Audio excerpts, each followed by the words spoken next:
du Mali actuellement. L'Africa Corps, c'est le ministère russe des Affaires étrangères, affirme aujourd'hui que les services occidentaux auraient participé à la préparation de ces attaques, mentionnant également la présence de mercenaires européens ou ukrainiens. Selon vous, quels sont les principaux motifs de l'Occident dans cette opération et sur quels résultats comptait-il, au-delà des résultats que vous venez d'évoquer, à savoir la domination économique de la région? L'Occident, on le sait très clairement, est la partie du monde la plus pauvre en ressources naturelles stratégiques. Depuis pratiquement 600 ans, les élites occidentales ont régulièrement conçu des plans de déstabilisation de l'Afrique, de l'Asie, de l'Eurasie, des pays des îles des océans Atlantique et Indien, dans le but de combler leur déficit en ressources naturelles stratégiques. Globalement, c'est le principe du diviser pour mieux régner, du diviser pour mieux piller qui est appliqué ici. L'autre chose qu'il faut clairement ajouter, c'est ce double jeu, ce double langage, typique justement de la coalition occidentale, qu'on observe contre vous en Fédération de Russie, qu'on observe contre l'Iran, qu'on a observé contre le Venezuela, qu'on observe contre Cuba, qu'on a observé contre l'Irak et qu'on a notamment observé en Afrique depuis l'attaque contre la Libye. On affirme d'un côté les principes démocratiques, on affirme d'un côté les principes humanistes, on prétend servir la paix et la sécurité internationale, et de l'autre côté, on mobilise, on arme, on finance, on médiatise des proxystes, des groupes de mercenaires terroristes chargés de semer le chaos pour imposer l'ordre hégémonique, eh bien, à la solde des intérêts des grandes puissances de l'OTAN. L'Afrique des analystes, l'Afrique des élites politiques sait que nous sommes dans une guerre hybride, une guerre de recolonisation, et que face à celle-ci, seule l'intégration régionale sur le modèle de l'Alliance des États du Sahel, mais également la solidarité dans le monde multipolaire, nous permettront de faire face et d'imposer la paix et la sécurité, conditions essentielles du développement harmonieux de ce continent qui est le plus riche en ressources naturelles stratégiques de la Terre.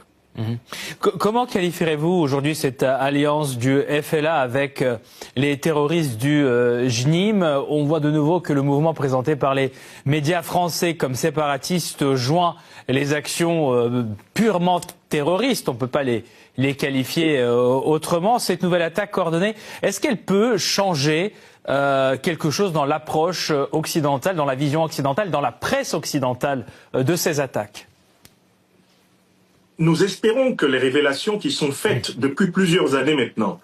sur le soutien de plusieurs puissances occidentales, et c'est le cas notamment de la France, aux organisations terroristes qui déstabilisent l'Afrique, afin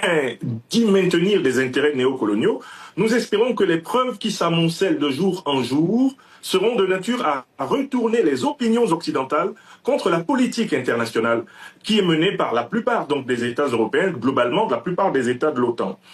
On a dans la coalition du FLA, le soi-disant FLA, en réalité la même chose que ce qu'on retrouve à l'intérieur des groupes d'Al-Qaïda ou des groupes de l'État islamique. Le modèle que nous avons vu, c'est celui de Tinzawaten en juillet 2024, où très clairement, des Ukrainiens, des membres des deux organisations terroristes apparemment rivales, mais pourtant souvent rassemblées, Al-Qaïda et l'État islamique, des forces supposément sécessionnistes qui prétendaient défendre un projet indépendantiste dans le nord du Mali, tout ce monde s'est coalisé en s'appuyant sur les bases arrières, dans les frontières algériennes, mauritaniennes, et on le voit au sud de l'Alliance des États du Sahel, dans les bases au Bénin, dans les bases en Côte d'Ivoire. On voit comment ces forces-là se coordonnent, comment elles sont appuyées, comment elles sont préparées lors des grands assauts contre les pays de l'Alliance des États du Sahel. Il y a aujourd'hui un amoncellement de preuves scandaleux, telles que, en réalité, dans tous les pays européens, de l'Union européenne et de l'OTAN, on devrait ouvrir une enquête judiciaire pour soutien, financement, médiatisation, apologie du terrorisme contre les gouvernements en place. Et voilà pourquoi cette notion de communauté internationale ne nous convainc pas. Nous ne croyons pas aujourd'hui en Afrique